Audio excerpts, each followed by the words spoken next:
No segundo em que entrei na nossa sala de estar carregando meu recém-nascido de 4 dias, meu sogro apontou para mim e rosnou: não vamos colocar o sobrenome Cavalcante em um bastardo que pode nem ser filho do meu filho.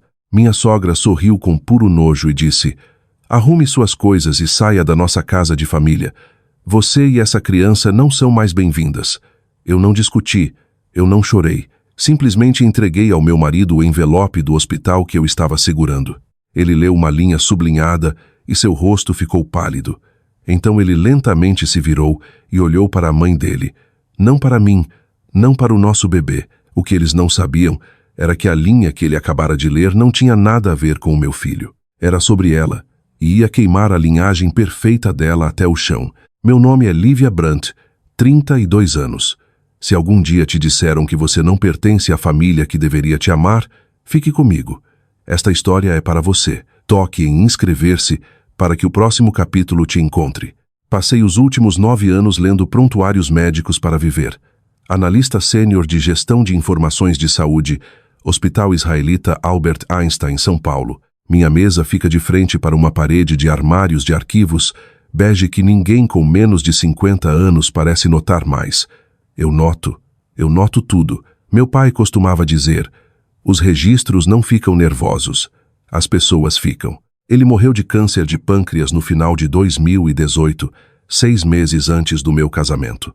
Guardo um pequeno caderno de pano cinza no bolso interno do meu blazer de trabalho porque era dele, e porque ele carregava da mesma forma.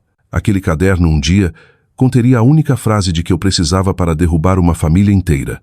Mas na manhã que estou descrevendo, era apenas um caderno.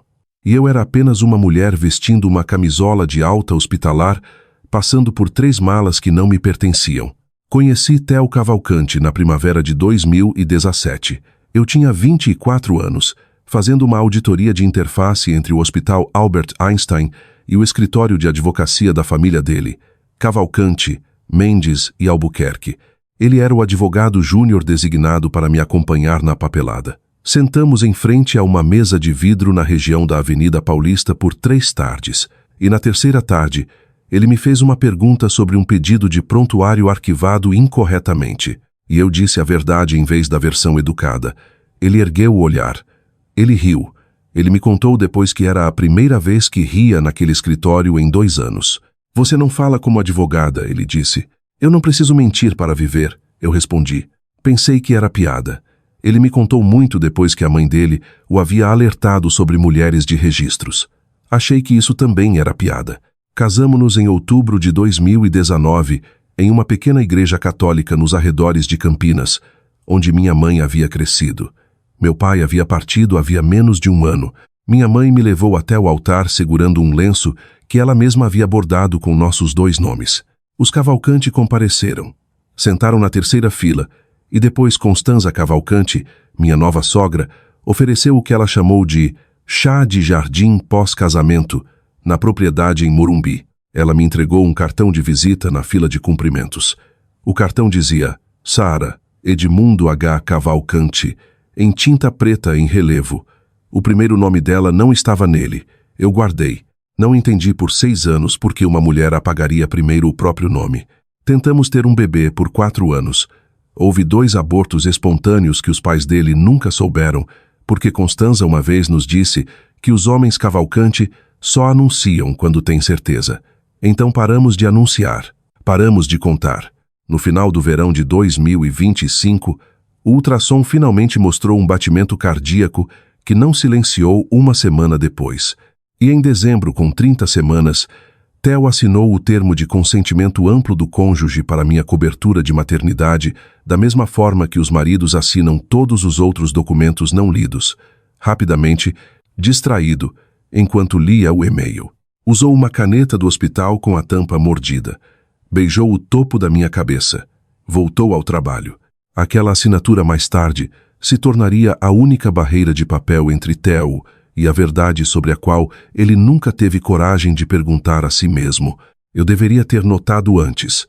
Quando uma família fala tanto sobre sangue, geralmente está tentando esconder o que há dentro dele.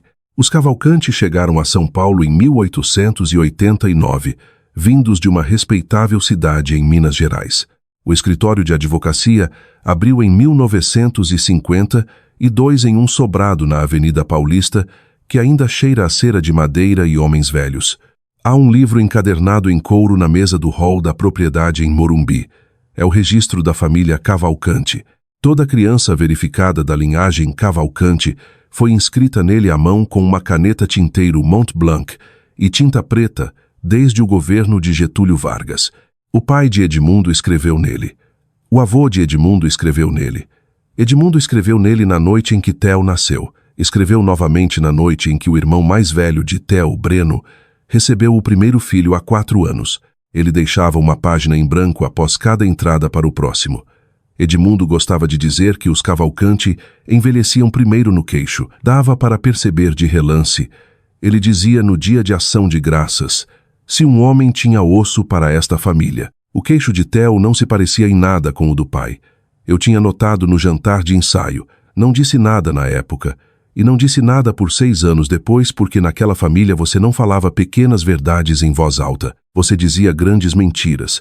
E as dizia educadamente. Em dezembro de 2023, os primos mais novos distribuíram kits de DNA no encontro de Natal dos Cavalcante como brincadeira. Todos pegaram um. Edmundo pegou um.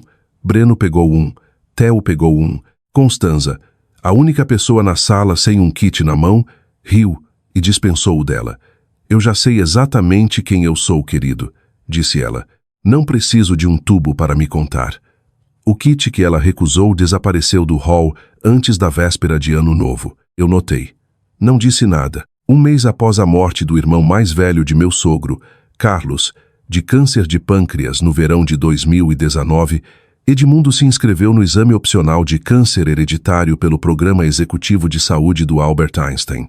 O escritório pagou. Ele queria respostas sobre como o irmão havia morrido. Queria saber se a mesma sombra vivia no próprio DNA. Recebeu respostas sobre risco de câncer. Eram irrelevantes.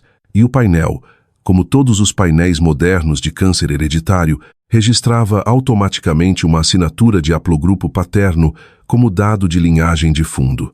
Ele nunca abriu aquela parte do arquivo. Por que abriria? Ele já sabia exatamente quem era. Em novembro de 2025, quando eu estava com 8 meses de gravidez, Constanza me enviou um documento intitulado Padrões da Família para o seu ano de Se eu morrer ou algo assim para a sua ciência. 9 itens. Sem tatuagens. Sem anúncios nas redes sociais da gravidez. Sem fotos públicas de ultrassom. O item 7, sublinhado em lápis azul claro antes de imprimir e digitalizar novamente, dizia: eventos de não paternidade ficam dentro da família. Li aquela linha 3 vezes. Arquivei o e-mail em uma pasta que chamei de Cavalcante. Aquela frase não era o tipo de frase que uma mulher escreve por acidente. Eu só ainda não sabia de qual evento ela estava pensando. No final de janeiro de 2026, o irmão mais velho de Theo, Breno, enviou uma mensagem no grupo da família, aquele que Constanza havia nomeado de O Registro. Breno e sua esposa Margot estavam começando FIV com teste genético nos embriões. Breno, cheio de energia de novo pai anos antes do fato, sugeriu que todos adicionássemos uma comparação genômica de base à família. Está na hora de mapearmos essa família direito, escreveu ele. Theo, você deveria pegar um também. Theo não respondeu imediatamente. Ele me disse depois que pretendia. Nunca fez. Em menos de 1 hora após a mensagem de Breno, Constanza enviou uma mensagem privada para Breno. A captura de tela chegaria a mim muito depois por um dos 4 primos que silenciosamente me mandavam mensagens diretas durante as piores semanas. A mensagem de Constanza dizia: não vamos transformar isso em um circo. Theo já tem coisas demais na cabeça. Na época, li como proteção. Aprenderia que ela estava se protegendo. Entrei em trabalho de parto honrado da manhã de quinta-feira, 12 de fevereiro de 2026, em uma tempestade que fechou metade da rodovia Bandeirantes. Matheus Brandt Cavalcante nasceu por cesárea agendada às 9h14 da manhã, 1 kg. Ele tinha um pequeno redemoinho de cabelo escuro na nuca e uma pulseira do hospital que dizia em letras maiúsculas impressas: Bebê Brandt Cavalcante. A enfermeira me deixou segurá-lo antes de levá-lo para o aquecedor. Ele cheirava como todo recém-nascido que eu havia me inclinado em 9 anos de trabalho. Cheirava como um fato que ninguém podia desfazer. Na sexta-feira, 13 de fevereiro, o painel de triagem neonatal de São Paulo foi feito com a amostra de sangue do calcanhar de Mateus. 30 distúrbios mais um exame automatizado de antígenos de hemácias. Ele passou em todos os distúrbios. O exame de antígenos sinalizou algo. Não uma doença, não um perigo, um achado incidental. Um marcador sanguíneo raro chamado K-NU, presente em aproximadamente 1 em 7.000 pessoas de descendência europeia do Sul. É herdado paternalmente pela linha materna e, por ser tão raro, funciona em trabalhos de linhagem como uma impressão digital. Se um bebê tem, alguém acima tem. A nota do laboratório no meu prontuário dizia, em texto simples, incomum, não patogênico. Recomenda-se acompanhamento com genética se histórico familiar relevante. Sentei na cama do hospital às 15h e li aquela linha. Li 3 vezes. Liguei para a Adra. Audrey Bellini, do departamento de genética do meu telefone do hospital. Trabalhei com ela em auditorias de prontuários por anos. Ela atendeu no segundo toque. Oi, Lívia. Acabei de ver seu parto no sistema. Parabéns. Obrigada, eu disse. Quero fazer um pedido de acompanhamento com meu próprio consentimento, hoje, se possível. Bellini ficou quieta por um segundo, depois disse, que tipo de acompanhamento? Uma comparação de linhagem, marcador K-NUL, Mateus contra Teu. Você tem consentimento do cônjuge no arquivo? Assinado em 2 de dezembro, liberação de cobertura de maternidade. Inclui comparação de achados incidentais. Então sim, eu mesma vou levar. Assinei a papelada ao lado da minha cama de hospital com Mateus no meu braço esquerdo.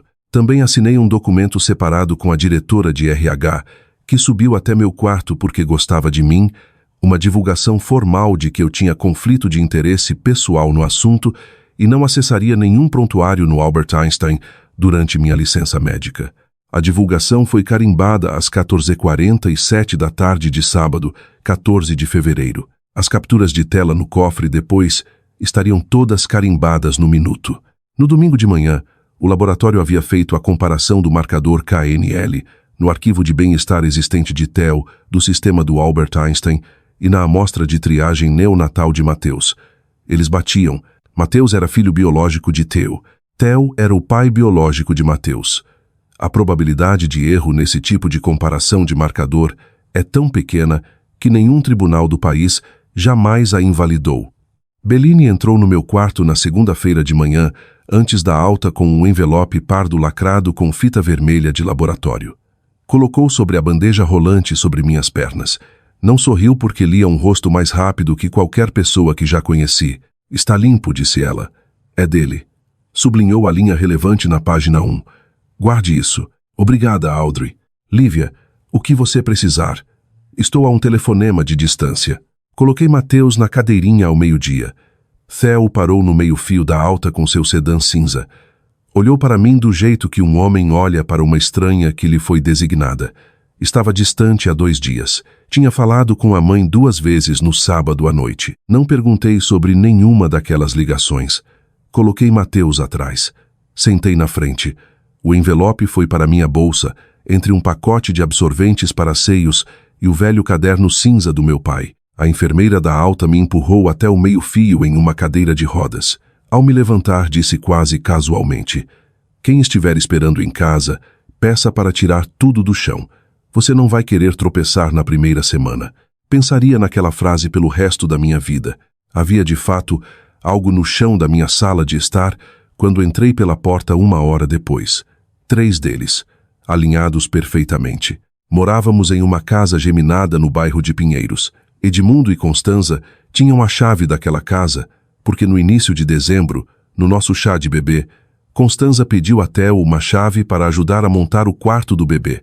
Ele deu sem pensar, do jeito que dava quase tudo a ela sem pensar. No segundo em que entrei na nossa sala de estar carregando meu recém-nascido de 4 dias, meu sogro apontou para mim e disse as palavras que citarei pelo resto da vida. Minha sogra com as dela. Havia 3 malas de couro alinhadas contra a parede do hall de entrada. As etiquetas diziam, na caligrafia inclinada para a esquerda de Constanza, Ellie Brandt, não Cavalcante. Ela havia usado meu nome de solteira. Usara de propósito. O que mais me surpreendeu naquele momento não foram as malas. foi que Edmundo tinha uma folha de papel dobrada na mão direita. Era um memorando, impresso no papel timbrado do escritório Cavalcante, Mendes e Albuquerque, assinado embaixo com tinta azul. Explicava a posição da família sobre o assunto de paternidade em 3 parágrafos medidos. Ele havia digitado, impresso, trouxera em papel timbrado oficial, o que significava que havia planejado tudo isso antes mesmo da minha bolsa estourar. Theo estava ao lado da porta. Não se mexeu, não falou. Contei os segundos na cabeça porque conto coisas. 11 segundos. Mateus se mexeu contra minha clavícula. Não o ajustei. Não queria dar à minha sogra a satisfação de me ver me equilibrar de qualquer forma. Arrume suas coisas, disse Constanza novamente. Fomos generosos. Ela empurrou um envelope artesanal sobre a mesa de centro. Era grosso. Estava lacrado com um pequeno disco de cera vermelha, o tipo de envelope que tem um número impresso dentro. Eu descobriria depois que o número era R, 1.350.000, e o acordo era uma proposta de uma página para dissolver o casamento em troca da minha retirada total e definitiva do nome Cavalcante e qualquer contato futuro com a família. Havia 2 linhas de assinatura. Uma já estava rubricada pela mão de Constanza. A outra esperava a minha. Eu não discuti, não chorei. Enfiei a mão na bolsa. Tirei o envelope pardo com a fita vermelha de laboratório. Entreguei ao meu marido. Leia a linha sublinhada, Theo. Ele olhou para mim. Olhou para o envelope. Olhou para a mãe dele por um quarto de segundo. Um tique, quase, e então abriu. Leu a linha. Página 1, parágrafo 2. Linhagem paterna confirmada. Paciente Mateus Brandt Cavalcante corresponde à amostra paterna de referência Theo B. Cavalcante. Marcador K-null presente em ambos. Probabilidade de não paternidade menor que 1 em 100 milhões. Seu rosto ficou pálido. Leu novamente. Ergueu o olhar. Não olhou para mim, não olhou para Mateus. Virou todo o corpo lentamente em direção à mãe e a encarou do jeito que um filho encara uma mulher que ele começou a suspeitar de uma mentira que ainda não está pronto para nomear. Mãe, disse ele. Essa foi a frase inteira. Uma sílaba. Não se aproximou dela. Não se aproximou de mim. Apenas ficou ali com a página na mão e a boca ligeiramente aberta. E seu pai, que estava esperando uma resposta ou um pedido de desculpas, ou algum tipo de colapso feminino, finalmente viu algo mudar na sala que ele não havia autorizado. Theo, disse Edmundo. Sua voz estava mais baixa, quase soava insegura. Seja o que for que esteja nesse envelope, filho, a posição da família permanece. Pai, por favor. Constanza se levantou. Ajeitou o cardigan de cashmere com as 2 mãos, como uma mulher ajeitando uma cortina. Passou pelo marido. Passou por Theo. Pegou a bolsa do aparador. Saiu pela porta da frente sem olhar para mim. Deixou as 3 malas onde estavam. Edmundo a seguiu 30 segundos depois, lentamente, com o memorando ainda na mão. Parou na porta. Não disse adeus. Não pediu desculpas. Acenou para Theo do jeito que eu o vira acenar para advogados juniores no escritório. Depois foi embora. Theo fechou a porta. Trancou. Virou a tranca 2 vezes, o que nunca fazia. Voltou para a sala de estar. Sentou no chão em frente à mesa de centro. Colocou o envelope nos joelhos. Não disse nada por um longo tempo. Mateus fez o pequeno som ofegante que os recém-nascidos fazem quando estão prestes a acordar. Sentei no sofá ao lado de Theo. Desafivelei a alça da sling com uma mão. Tirei Mateus. Desenrolei o cobertor dele. Segurei-o contra a frente do meu cardigan e pressionei meu queixo no topo da cabeça dele. Theo, eu sei. Eles tinham tudo escrito. Oisai. Meu pai imprimiu em papel timbrado. Vi. Ele pressionou os calcanhares das mãos nos olhos por tanto tempo que pensei que pudesse estar chorando. Não exatamente.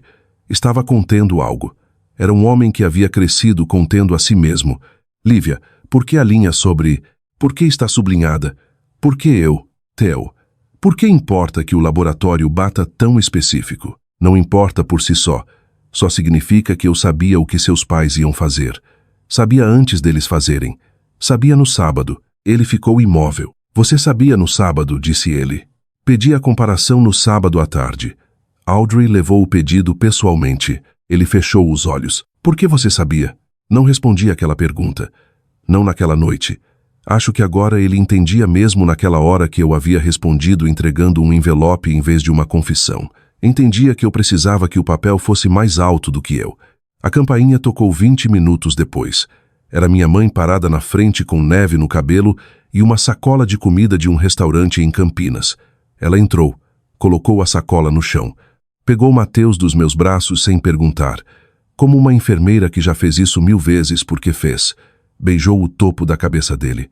Olhou para Theo sentado no chão com o envelope nos joelhos. Olhou para as 3 malas Cavalcante no corredor. Mamãe está aqui, disse ela. É tudo de que você precisa esta noite. Aquela frase foi, acho, a primeira vez que chorei. A primeira mensagem de texto chegou às 2h13 da manhã da noite seguinte. Eu estava acordada porque Mateus estava acordado. A tela iluminou o quarto escuro do bebê. O remetente era Constanza Cavalcante. A mensagem tinha 4 palavras. Seja razoável. Aceite a oferta. Li 2 vezes. Não respondi. Encaminhei para Teresa Garcês, uma advogada de família que eu conhecia há 3 anos por auditorias de registros no escritório dela. Teresa era o tipo de mulher que atendia o telefone às 3 da manhã se gostasse de você. E gostava de mim. Eu havia mandado mensagem para ela no domingo à tarde, antes de saber o que estava por vir. Ela já havia, antes do café da manhã de segunda, assinado uma carta de engajamento e iniciado uma pasta privilegiada para mim. Na terça-feira de manhã, minha mensagem para ela dizia: preserve tudo, grupo da família, e-mail. Esta mensagem: use carta registrada e protocole a petição. O grupo da família era o que eles chamavam de o registro. 16 pessoas, tias, primos, os tios Cavalcante mais velhos, 2 primos Whitlock do lado de Constanza. Em poucas horas após a emboscada na minha sala, Constanza havia começado um gotejamento coordenado. Não me nomeou diretamente. Não precisava. Postou uma foto cortada do perfil de Mateus ao lado de uma foto antiga de Theo com 1 mês. Rotulou simplesmente: pela paz de espírito família, estamos investigando a situação. 4 das 16 pessoas no grupo me mandaram mensagem diretamente em 1 hora. Nenhuma mandou para ela. O boato no clube de campo de Morumbi chegou na quarta-feira à tarde, entregue em mãos pela prima de Constanza, Carolina Whitlock, em um chá beneficente ao qual eu não compareci.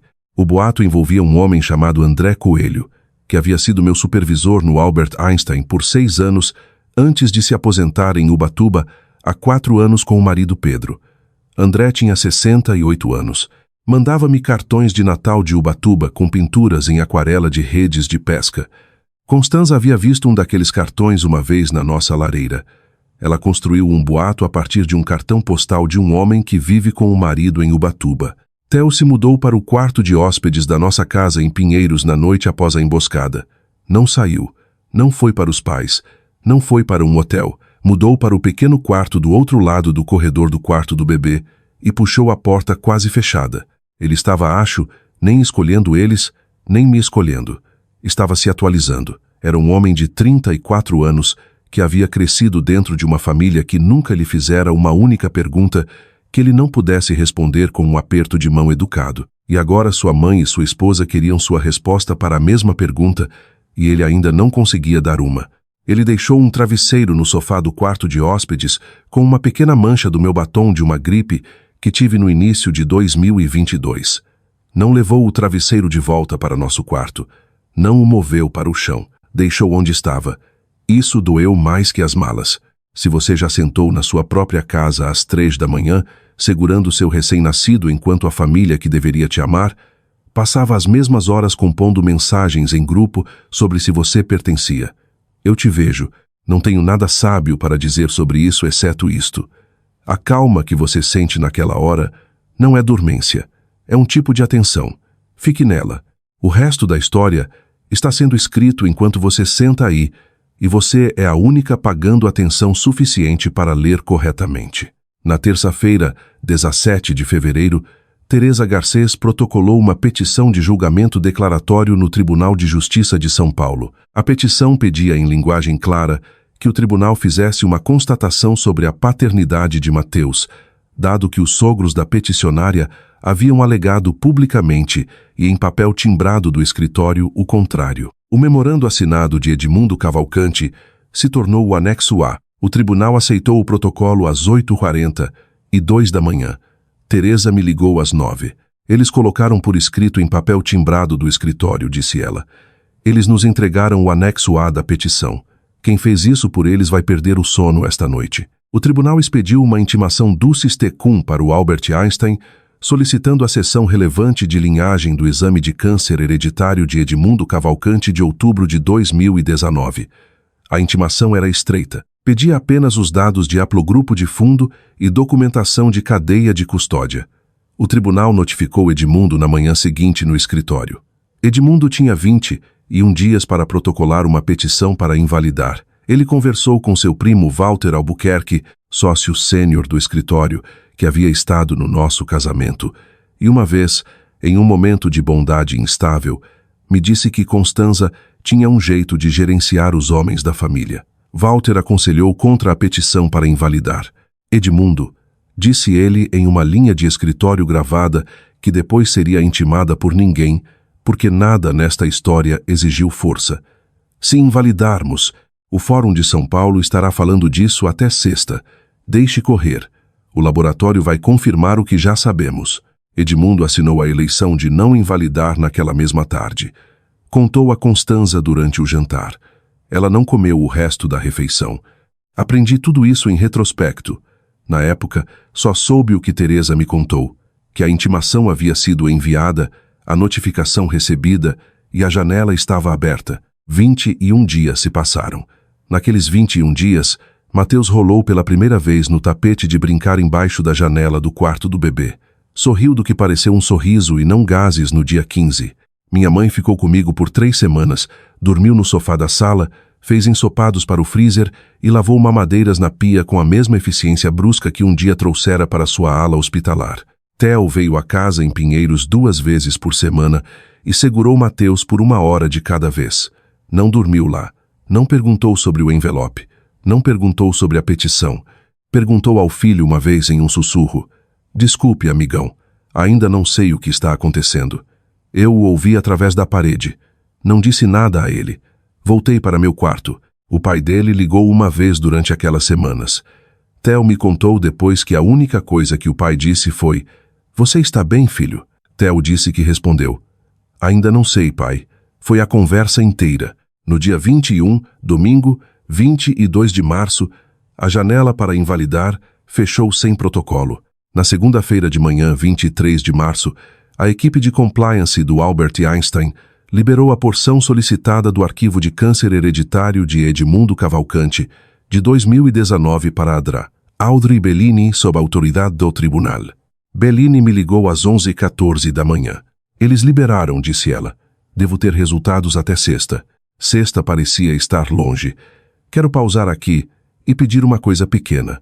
Se você já esperou por um papel para confirmar algo que já sabia nos ossos, entende como foram aqueles 4 dias. Fique comigo até o fim desta história. Enquanto esperava pela carta de Bellini, Constanza estava planejando um brunch. Anunciou por e-mail à família no penúltimo fim de semana de março, o mesmo fim de semana em que a janela da intimação de Edmundo finalmente fechou. Titulou o e-mail: "Pela paz de espírito da família."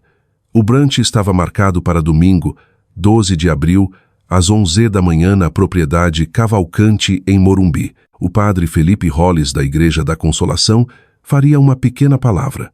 24 convidados: os primos Whitlock, os tios Cavalcante seniores, 2 sócios seniores do escritório, Walter Albuquerque e Spencer Mendes, Breno e Margot, que não tinham ideia do que estava prestes a acontecer. Edmundo, Constanza, Theo e eu. Constanza escolheu a data para a renovação. O domingo de Páscoa caiu em 5 de abril. Um brunch de nomeação no domingo seguinte colocava o evento seguramente fora da quaresma e dentro do simbolismo que ela mais gostava. Havia encomendado os convites em papel cartão marfim pesado com o brasão Cavalcante em relevo dourado fosco no topo. Encomendara, eu descobriria depois, antes mesmo da liberação da intimação, encomendara com confiança. Encomendara os cartões antes de encomendar a verdade. Esse foi o erro dela. Teresa me disse depois que o brunch foi um presente. Ela convidou a sala de que você precisava.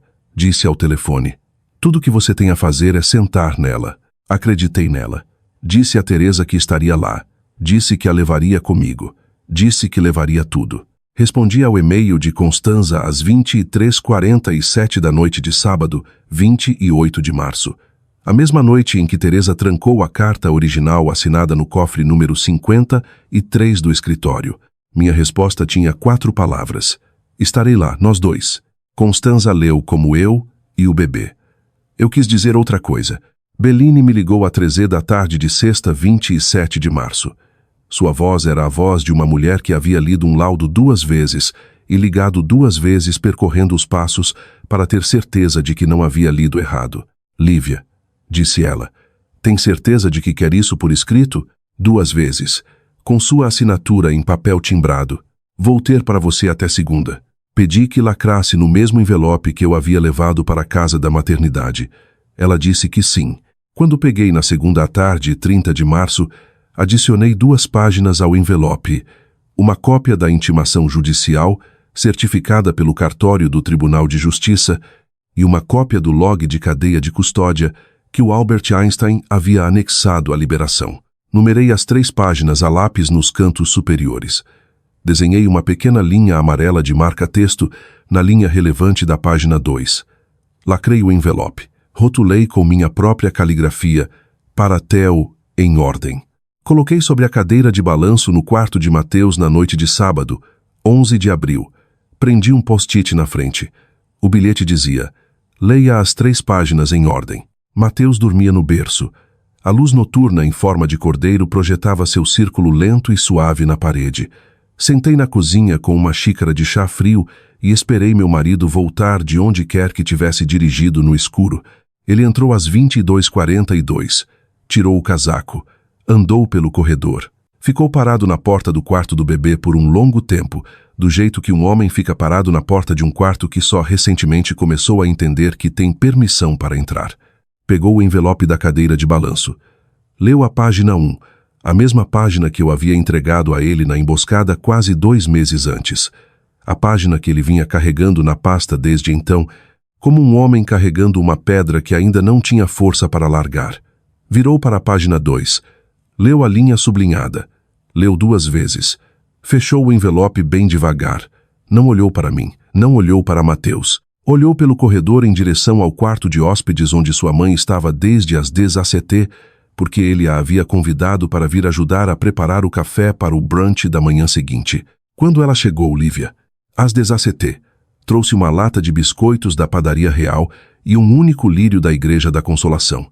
Ele se levantou. Não bateu o envelope. Não levantou a voz. Carregou pelo corredor do jeito que um homem carrega um veredito.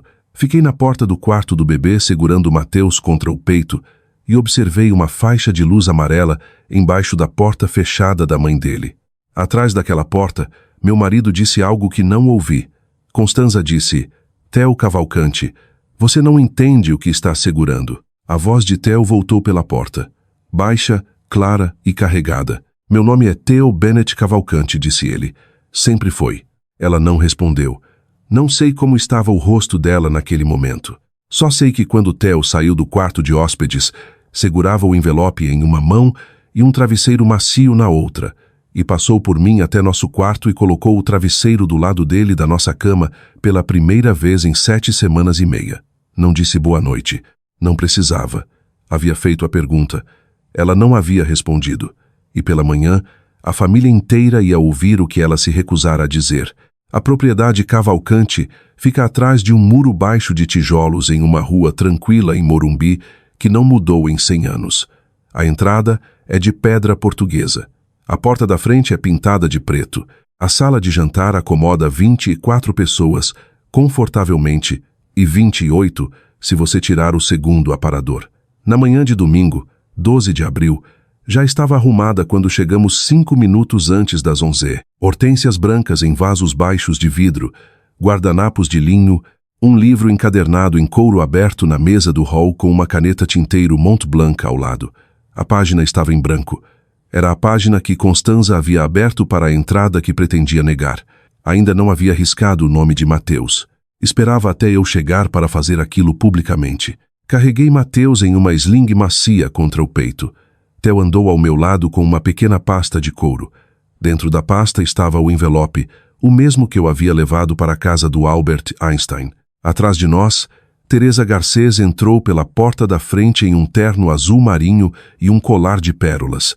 2 dos primos Whitlock olharam para ela. Walter Albuquerque ergueu o olhar do outro lado da sala. Spencer Mendes colocou a xícara de café na mesa. Teresa acenou para mim. Moveu-se para a parede dos fundos da sala de jantar. Não falou. Sua presença sozinha mudou o ar da casa de reunião de família para depoimento. Edmundo ficou de pé na cabeceira da mesa de jantar às 12h08 da tarde. Tinha uma página impressa na mão. A página estava em papel timbrado Cavalcante, Mendes e Albuquerque. Pigarreou. A conversa ao redor da mesa ficou em silêncio. É a posição desta família, disse ele, que até que as questões de paternidade sejam resolvidas, o nome Cavalcante não será estendido a esta criança.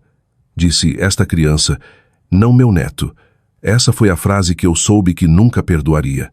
Constanza esticou o braço sobre a mesa. Deslizou o envelope artesanal em minha direção. Eu não via aquele envelope desde o dia da emboscada. Ela o havia carregado. Deslizou os últimos centímetros com as costas da mão como se a enojasse tocá-lo por mais tempo que o necessário. Esta é a oferta, disse ela. É generosa. Pense durante a manhã. Não peguei. Deslizei de volta para ela sobre a mesa. Eu vim com um envelope diferente, eu disse. Theo vai ler. A mesa ficou muito quieta, do jeito que um tribunal fica quieto logo antes do escrivão ler o veredito. Theo tirou o envelope pardo da pasta. Colocou o plano sobre a mesa. Abriu. Retirou 3 páginas numeradas. Colocou em ordem. Não ficou de pé. Leu sentado, do jeito que um homem lê quando quer ter certeza de que não perderá a compostura no meio. Página 1, disse ele. Hospital Israelita Albert Einstein, Departamento de Genética. Assinado Dra. Audrey Bellini.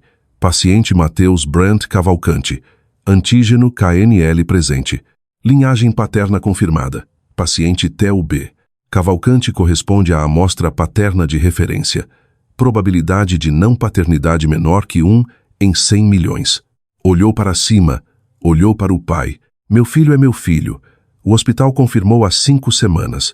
Eu sei desde o dia em que Lívia me entregou este envelope. Só não tinha lido tudo ainda. Walter Albuquerque se endireitou um pouco. Spencer Mendes cruzou as mãos sobre a mesa. Theo não parou. Página 2. Fez uma pausa. Respirou quieto.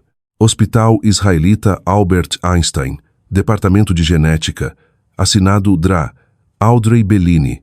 Paciente Theo B. Cavalcante. Haplogrupo paterno incompatível com o perfil de referência de Edmundo H. Cavalcante. Painel de câncer hereditário Albert Premier. Outubro de 2019. Liberado ao Albert Einstein por intimação judicial, 23 de março de 2026. Linhagem materna confirmada. Colocou a página na mesa. Olhou para a mãe. Não para o pai. Não para mim. Não para Mateus dormindo contra meu peito. Olhou para a mulher que havia me dito para arrumar minhas coisas e sair da casa da família dela. Diz bem claramente que eu sou filho da minha mãe. Diz bem claramente que não sou seu pai. Houve 9 segundos de silêncio. Contei. Tinha contado 11 no dia em que me mandaram arrumar as malas. Constanza se levantou rápido demais. A cadeira arranhou o tapete. Seu copo d'água, meio Bloody Mary, em um copo de cristal, tombou na borda da mesa e caiu sobre a página aberta do registro da família Cavalcante, onde a próxima entrada esperava ser escrita e desescrita. O líquido vermelho tomate encharcou o papel grosso e o couro vermelho macio da encadernação. A página manchou imediatamente. Constanza não se moveu para limpar. Ninguém se moveu para limpar. Theo, disse ela. Sua voz quebrou pela primeira vez que alguém naquela sala já tinha ouvido. Aquele laboratório está errado. Aquele laboratório está errado. Edmundo não olhou para ela. Olhou para a página na mesa na frente do filho. Olhou para Walter. Olhou para Spencer.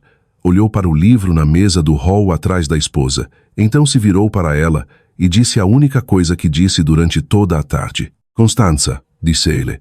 Isso é real. Ela não respondeu. Theo pegou a terceira página. Página 3 é a ordem judicial do Tribunal de Justiça de São Paulo, 23 de março de 2026.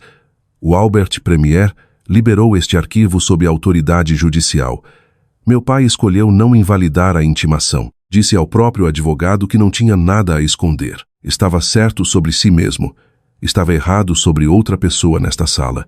Colocou a página na mesa. Minha advogada está no fundo da sala. Se alguém aqui quiser contestar a cadeia de custódia, pode falar com Teresa Garcês amanhã de manhã.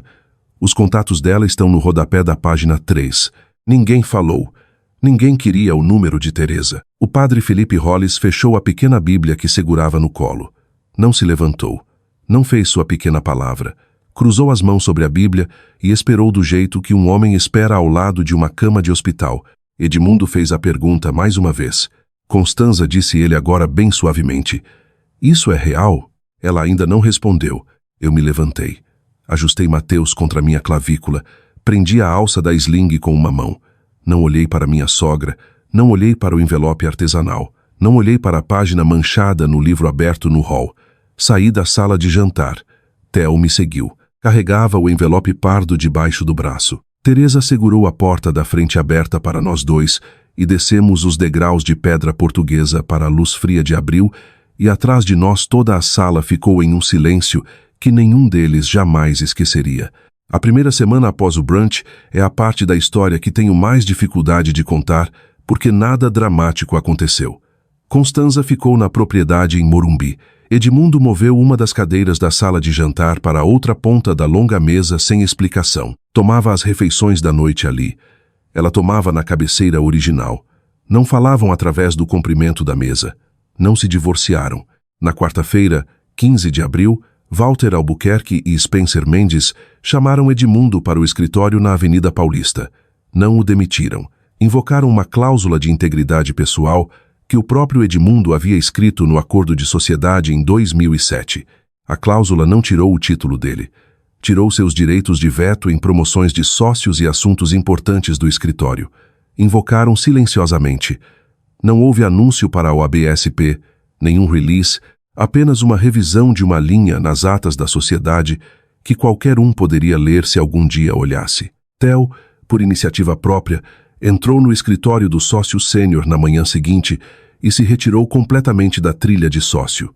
Era sócio júnior há 2 anos e 3 meses. Esvaziou seu escritório na Paulista num sábado. Guardou a placa de latão da porta, aquela que dizia TUE, Cavalcante Sócio, e colocou em uma caixa de papelão na nossa garagem. Me contou depois que guardou porque um dia Mateus perguntaria, e ele queria poder dizer ao filho o que o nome havia custado. Abriu um pequeno escritório de direito de família em Pinheiros 2 semanas depois. Teresa Garcês aceitou ser conselheira. Compartilham uma recepcionista agora.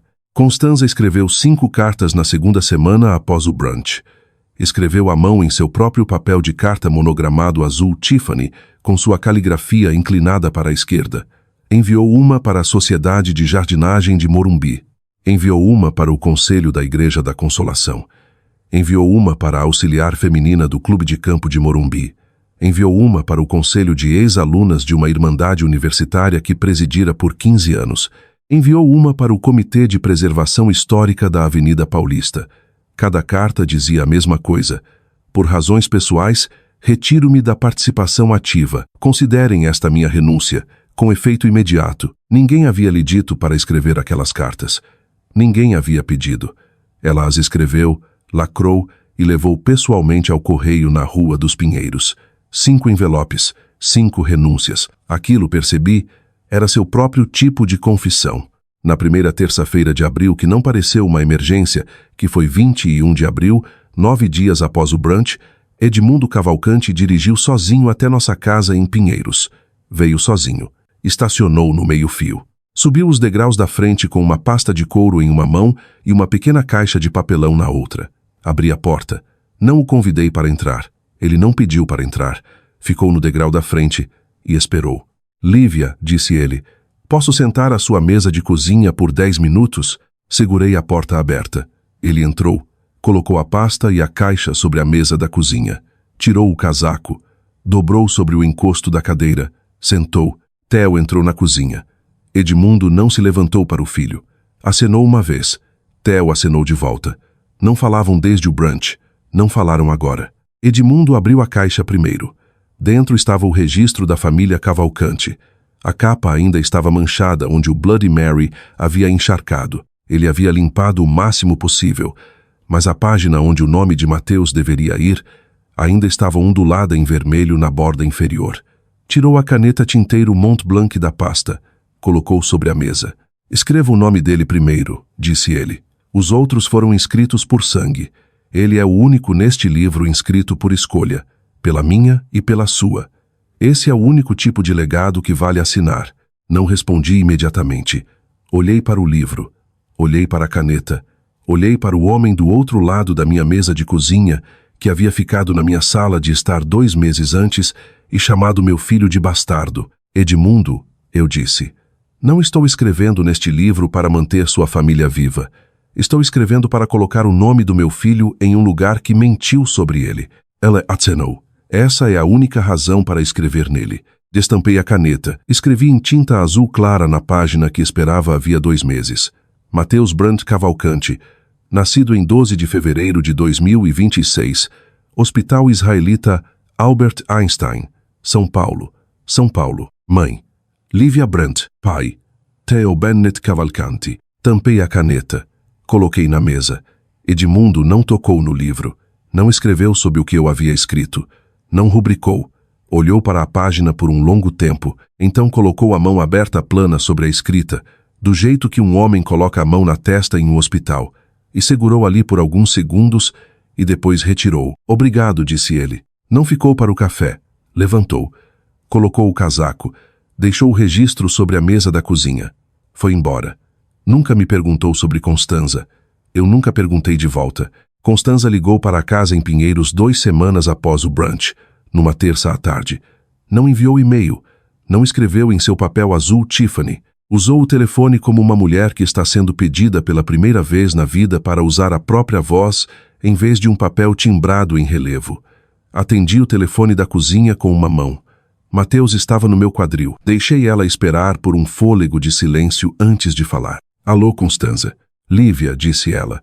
Gostaria de conhecê-lo. Não exijo que você me perdoe para fazer isso. Foi a primeira frase que ela já me disse que não continha a palavra nós. Não disse sim. Não disse não. Disse, ligo de volta na sexta. Liguei de volta na sexta. Disse nossos termos. Os termos tinham 6 linhas. Estavam digitados em uma única folha e impressos 2 vezes. Uma cópia para ela e uma para nosso arquivo. Os termos diziam o seguinte. 1. Você pode ver Mateus uma vez por mês em um espaço público neutro com Lívia ou Theo presente. 2. A palavra linhagem não pode ser usada em nenhum ambiente onde Mateus também esteja presente. 3. O registro da família Cavalcante não pode ser mencionado, aberto, exibido ou referenciado na presença de Mateus. 4. Edmundo não pode estar presente nestas visitas sem aprovação prévia por escrito de Lívia e Theo. 5. Qualquer violação dos termos acima encerra o arranjo imediatamente sem mais explicações devidas. 6. Você pode estar na vida dele. Você não pode defini-la. Ela assinou a parte inferior da cópia dela na minha frente em um café em Newton, com uma caneta preta que tirou da própria bolsa. Assinou o nome completo. Constanza Ashbury Cavalcante. Eu nunca havia visto seu nome do meio escrito antes. Não perguntei sobre isso. Alguns nomes pertencem apenas às pessoas que os carregam. Acho que ela vinha carregando esse há muito tempo. Segurou Mateus por 11 minutos naquela manhã. Ele adormeceu contra o ombro dela. Ela não chorou, não pediu desculpas. Segurou-o firme do jeito que uma mulher segura uma coisa que finalmente entende que está emprestando, não possuindo. Quando os 11 minutos acabaram, eu o peguei de volta. Ela acenou. Saiu primeiro. Não olhou para mim ao sair. Temos nos encontrado uma vez por mês desde então. Às vezes penso que ela vai dizer algo verdadeiro. Até agora não disse, mas também não usou a palavra linhagem nenhuma vez. Isso em algumas famílias é o que um pedido de desculpas parece. Na última sexta de abril de 2026, o último dia do mês, o último dia desta história, minha mãe desceu de Campinas com 2 sacolas de supermercado e uma travessa que insistiu em assar no nosso forno para que a casa em Pinheiros cheirasse novamente a uma casa de verdade. Ela havia ficado conosco intermitentemente pela maior parte das 11 semanas desde a alta. Lavara mamadeiras, dobrara cobertores, sentara na cadeira de balanço no quarto do bebê às 2 da manhã e cantar as canções de ninar que meu pai havia lhe ensinado em uma voz contralto baixa que era mais velha que a luz noturna em forma de cordeiro. Naquela noite, Theo voltou do seu pequeno escritório em Pinheiros às 18h. Beijou o topo da minha cabeça. Beijou o topo da cabeça de Mateus. Ficou de pé no balcão da cozinha e lavou as mãos. Lívia, disse ele. Enquadrei a pulseira. Olhei para cima. Ele estendeu uma pequena moldura de madeira. Dentro estava a pulseira do hospital de 12 de fevereiro. Aquela que dizia em letras maiúsculas impressas, Bebê Brent Cavalcanti. Ele havia colocado um passe-partout em papel creme. Havia alinhado o passe-partout.